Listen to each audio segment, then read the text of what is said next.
Halo guys, balik lagi bersama gue di Isara Channel.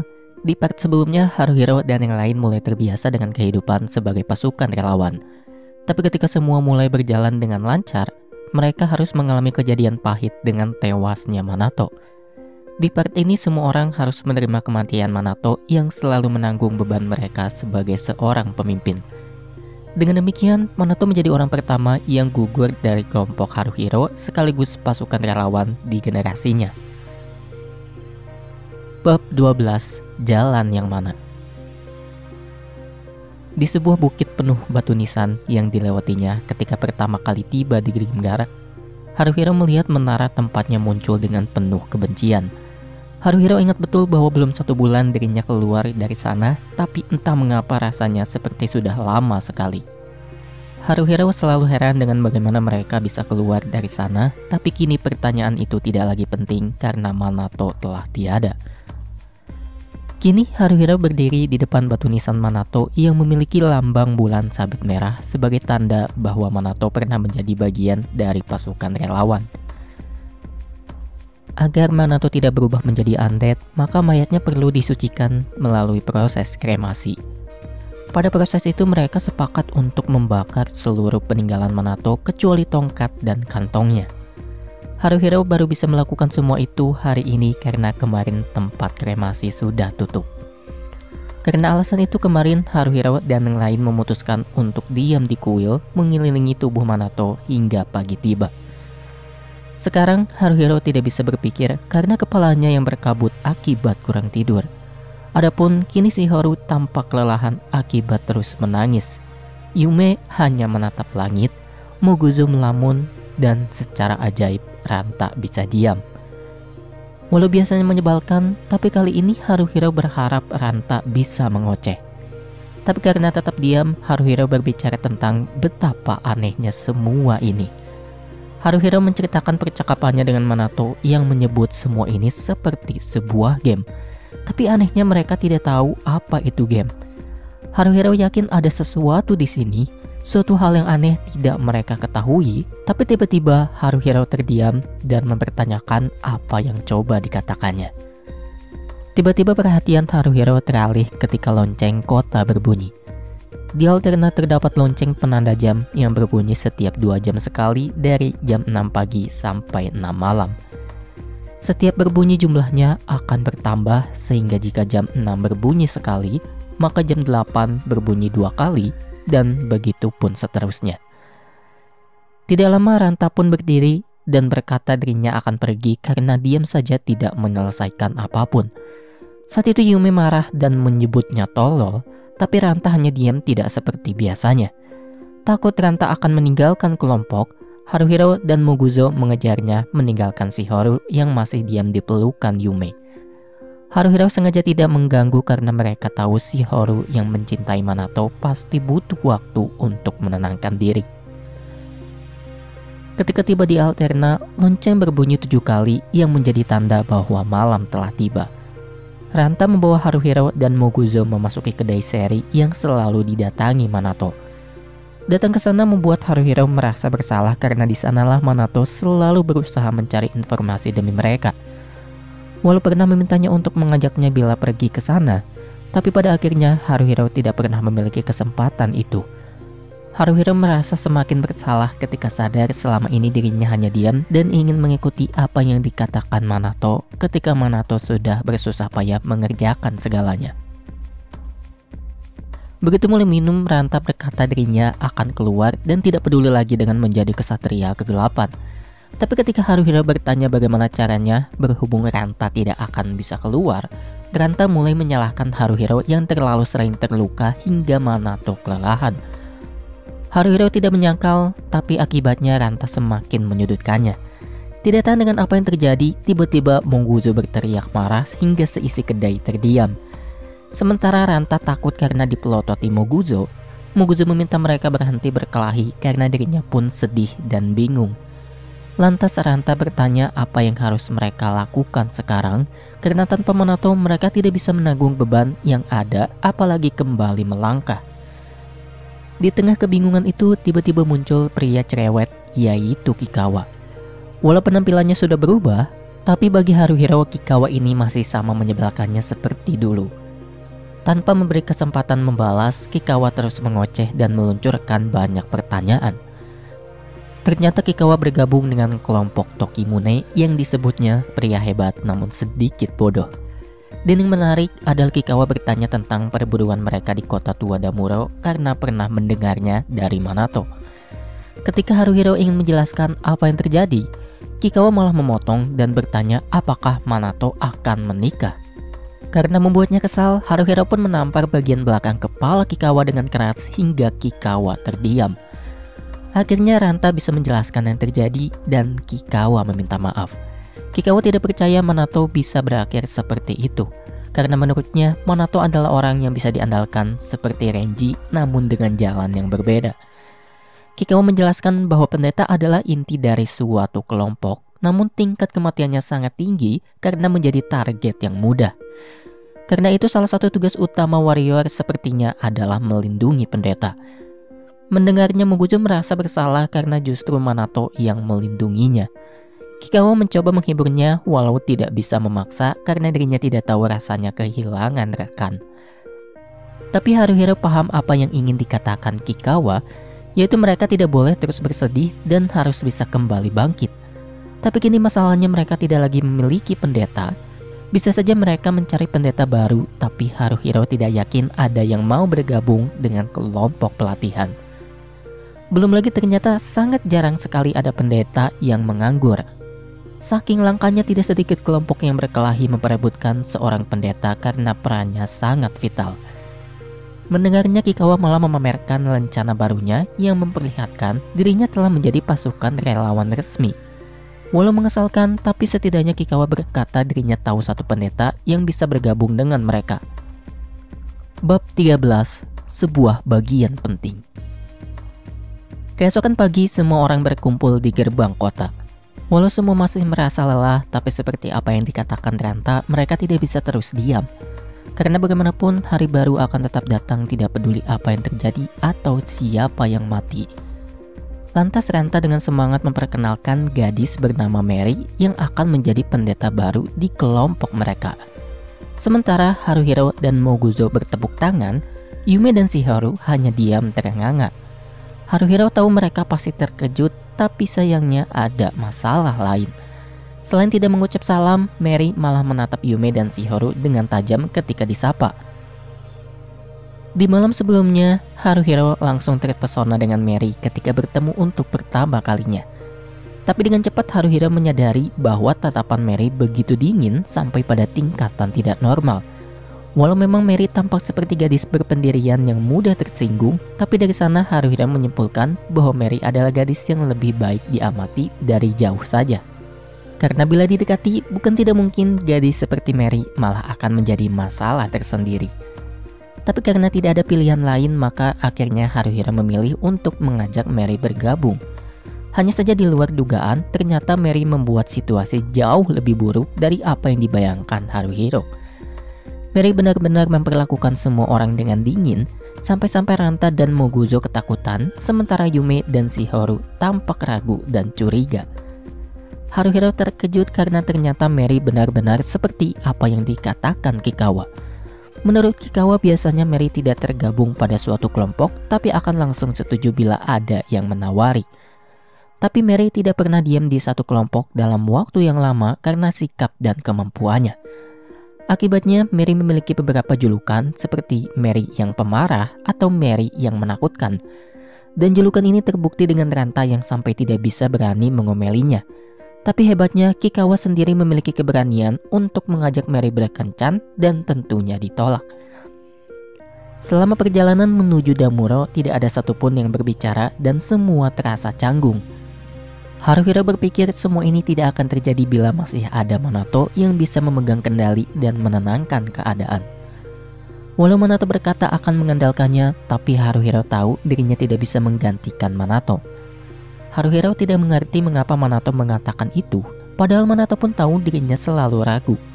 Dan sekarang Haruhiro merasa begitu terbebani, mungkin karena semua orang merasa lelah dan frustasi. Belum lagi kini Haruhiro sadar Yume dan Shihoru tampak marah. Haruhiro mengerti bila mereka marah karena dirinya langsung mencari pengganti Manato tanpa berdiskusi terlebih dahulu. Atau mungkin masih terlalu cepat bagi mereka untuk kembali ke tempat di mana Manato mati, karena dirinya pun masih takut bila harus bertemu dengan goblin sebelumnya. Di sini pun tampaknya Mary paham ada seseorang yang mati di sana tapi memilih diam. Di kota tua, Haruhiro memutuskan untuk tidak menyerang goblin yang jumlahnya lebih dari 3. Untung tidak lama kemudian Haruhiro menemukan 3 goblin, di mana yang satu menggunakan tombak dan jirah dan sepertinya adalah bosnya. Sementara 2 sisanya membawa kapak dan pedang. Rencananya Yume, Haruhiro, Ranta, dan Mary akan melawan goblin kapak dan goblin pedang, sementara Shihiro membantu Moguzo melawan goblin tombak. Tapi tiba-tiba Mary bertanya mengapa dirinya yang merupakan seorang pendeta harus ikut bertarung. Menurutnya pendeta seharusnya dilindungi karena tongkat yang dibawanya pun hanya sebuah hiasan dan bukan senjata. Perkataan Mary membuat Haruhiro kesal tapi tidak bisa berbuat apa-apa selain mengiyakan. Di sisi lain, Yume dan Shihiro pun masih marah karena terus membisu ketika diminta mendekat. Sebenarnya Haruhiro tidak senang dengan tingkah mereka berdua karena setidaknya mereka harus paham bahwa dirinya tidak memiliki pilihan. Dan pada akhirnya Haruhiro memendam rasa kesalnya itu agar tidak memperburuk situasi yang sudah buruk. Begitu penyerangan dimulai, Shihiro berhasil mengenai si goblin tombak, sementara panah Yume terbang entah kemana sampai Mary mengomentarinya. Tanpa ada Manato, semua orang kesulitan untuk bertarung. Selain kerepotan dengan si goblin pedang yang begitu lincah, Moguzo kesulitan melawan si goblin tombak karena belum pernah melawan musuh yang menggunakan tombak. Bahkan selama bertarung, Moguzo hanya bisa menghindar karena biasanya ada Manato yang selalu membantunya menahan musuh. Di sisi lain, Ranta sempat terkena sayatan di paha kirinya, namun Mary menolak menyembuhkannya. Mary beralasan bahwa luka seperti itu tidak memerlukan penanganan langsung, sehingga Ranta kini bertarung sambil mengutuk Mary. Bahkan Mary hanya berkomentar ketika melihat Haruhiro dan Yume gagal mengejar si goblin pedang yang melarikan diri. Semakin emosi, Haruhiro mulai menyalahkan Mary dan membanding-bandingkannya dengan Manato. Di dalam hatinya, Haruhiro menyebut Manato dan Mary bagai langit dan bumi hingga tidak pantas untuk dibandingkan. Berbeda dengan Mary, Manato selalu menolong bila ada yang terluka. Bahkan Manato bisa menyusun rencana, memimpin, menyerang, dan menjadi tank bersama Moguzo sehingga pertarungan menjadi lebih mudah. Tapi pada akhirnya Haruhiro harus menerima kenyataan bahwa Manato tidak lagi bersamanya. Sekeras apapun dirinya protes, Manato tidak akan kembali apalagi datang untuk membantu. Karena itu di dalam hatinya Haruhiro bertanya kepada Manato apa yang harus dilakukan sekarang karena mereka telah kalah. Bab 14, Koin Perak dan Emas. Semenjak Mary bergabung, Haruhiro, Ranta, dan Moguzo selalu pergi ke kedai seri di malam hari. Mereka pergi ke sana untuk mengurangi stres agar bisa bekerja di keesokan harinya. Yang jadi masalah adalah harga satu bir di sana setara dengan 1 kali makan. Sementara kini pendapatan mereka hanya sepertiga dari yang biasa mereka dapat ketika Manato masih hidup. Bila ingin membeli lencana, setidaknya Haruhiro harus mengumpulkan 3 koin perak, sedangkan kini uangnya baru berjumlah 17 koin perak. Tapi kini dirinya tidak terlalu tertarik untuk menjadi anggota resmi, karena tanpa Manato mereka seakan hilang tujuan dan tidak tahu ingin apa. Kali ini di kedai seri, Ranta terus mengeluhkan Mary yang membuatnya kesal. Ranta menyalahkan Haruhiro yang tidak bisa tegas kepada gadis cantik seperti Mary. Sebenarnya Ranta tahu Haruhiro pun kesulitan mengatur Mary, tapi karena takut kepada Mary, maka Ranta menyalahkan Haruhiro. Saking takutnya, Ranta mengaku ingin menangis bila harus berhadapan langsung dengan Mary. Di tengah sesi mengeluh, Haruhiro melihat kelompok Renji di kedai juga. Berbeda dengan mereka, Renji dan kelompoknya terlihat begitu mencolok seakan-akan bukan pemula. Dengan perbedaan yang begitu jauh, Haruhiro tidak yakin bisa mendekati levelnya dan Renji pun mungkin saja sudah melupakannya. Membahas Renji membuat Haruhiro terpikir tentang bagaimana perasaan Manato dulu. Mungkin dulu Manato merasa begitu frustasi ketika mendengar pencapaian Renji. Mungkin Manato berpikir nasibnya akan lebih baik bila memiliki rekan yang bisa diandalkan seperti Renji dan bukan dirinya. Tapi yang jadi pertanyaan adalah mengapa Renji tidak memilih Manato, padahal bukan tidak mungkin mereka akan menjadi semakin kuat bila bersama. Tenggelam dalam pemikirannya, Haruhiro sama sekali tidak menyadari Renji sudah berada di hadapannya. Tanpa ekspresi, Renji melemparkan sebuah koin emas yang disebutnya sebagai uang duka atas apa yang terjadi kepada Minato. Sementara Ranta dan Mogujo terkejut karena tidak pernah melihat koin emas, Haruhiro marah sampai ingin memukul Renji. Tapi karena terlalu takut, akhirnya Haruhiro hanya bisa mengejar Renji dan memintanya berhenti. Walau terintimidasi oleh aura dan wajah Renji yang mengerikan, Haruhiro mengembalikan uang itu karena merasa tidak benar. Di luar dugaan, Renji langsung mengambil uangnya lagi tanpa melakukan apapun. Padahal Haruhiro sudah membayangkan Renji akan marah karena merasa terhina. Begitu Renji pergi, Haruhiro menyesal karena satu koin emas sama dengan 100 koin perak. Yang pasti Ranta mengomelinya, tapi Moguzo setuju dengan Haruhiro. Menurutnya Minato tidak akan senang bila mereka membeli lencana dengan uang pemberian. Dan disinilah terungkap bahwa ternyata Ranta hanya memiliki 3 koin perak, entah dibelikan apa. Terlepas dari masalah uang, setidaknya Haruhiro setuju dengan Ranta yang berkata bahwa mereka adalah sumber masalah Minato. Karena sekarang saja mereka tidak bisa memperbaiki hubungan dengan Yume dan Shihoru yang perlahan-lahan semakin menjauh semenjak kematian Minato. Tapi dengan demikian, Haruhiro memutuskan untuk mencoba memperbaiki hubungannya dengan Yume dan Shihoru sebelum menyelesaikan masalah lain. Bab 15. Maaf.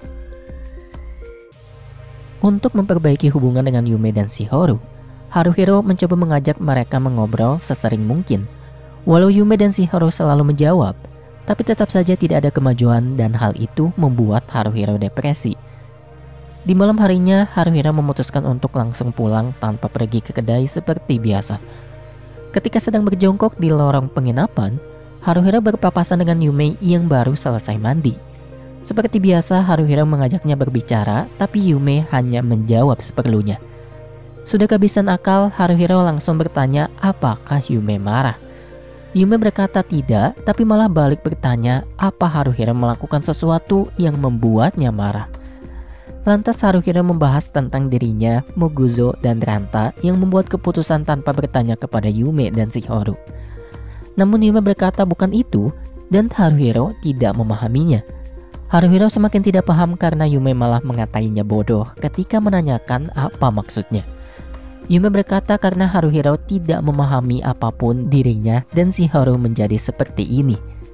Yang pasti Haruhiro bingung karena Yume dan Shihoru tidak pernah mau membicarakan apa yang menjadi masalah.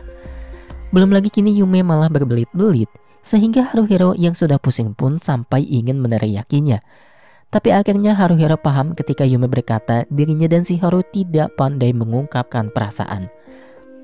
Haruhiro paham Yume dan Shihoru menahan diri karena dirinya pun begitu. Ketika Yume bertanya apa semua ini adalah salah mereka, Haruhiro tidak menyanggah walau masih menyalahkan dirinya sendiri. Haruhiro kini memahami maksud Minato tentang mereka yang telah menjadi tim yang baik. Sejak awal Minato tahu bahwa mereka lemah secara individu. Haruhiro kikuk dan terlalu bergantung, Ranta egois, Moguzo lambat dan bodoh, Yume ceroboh, dan Shihoru terlalu berhati-hati. Karena alasan itu Minato berusaha mempersatukan mereka agar bisa saling menutupi kelemahan. Tapi tanpa Minato semua menjadi berantakan karena tidak ada lagi yang menciptakan keseimbangan. Haruhiro tidak dapat menggantikan Minato yang selalu berusaha menjaga dan menanggung beban seluruh tim sendirian. Haruhiro tidak bisa menyatukan semua orang karena yang ada dirinya hanya membangun ikatan sesama pria lewat bir.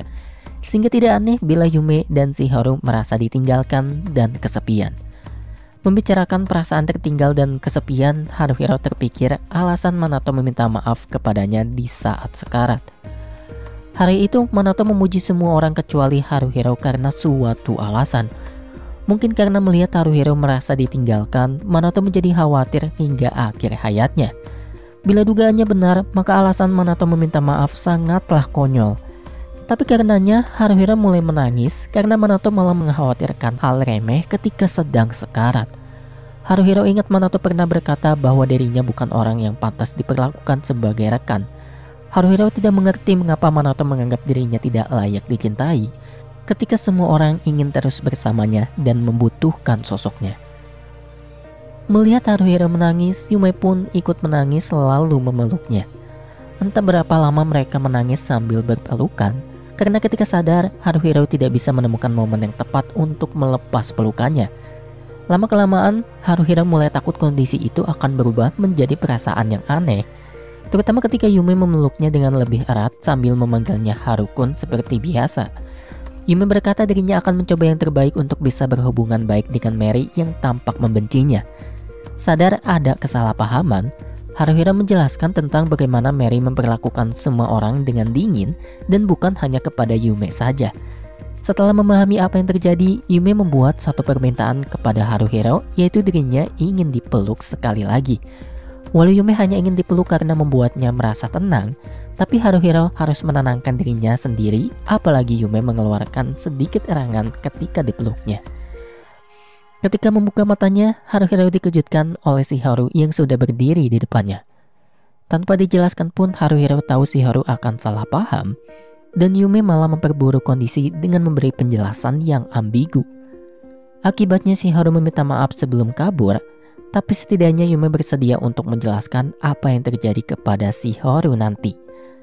Setelahnya, Haruhiro sempat mencuri pandang ke arah Yume dan merasa malu. Haruhiro tahu seharusnya dirinya tidak memeluk seorang gadis tanpa memiliki perasaan spesial. Sehingga kini Haruhiro takut akan tumbuh sebuah perasaan baru akibat apa yang telah terjadi. Dan itulah Grimgar volume 1 part 4. Terima kasih bagi para penonton dan pendengar dimanapun kalian berada. Sampai jumpa di part selanjutnya. Bye!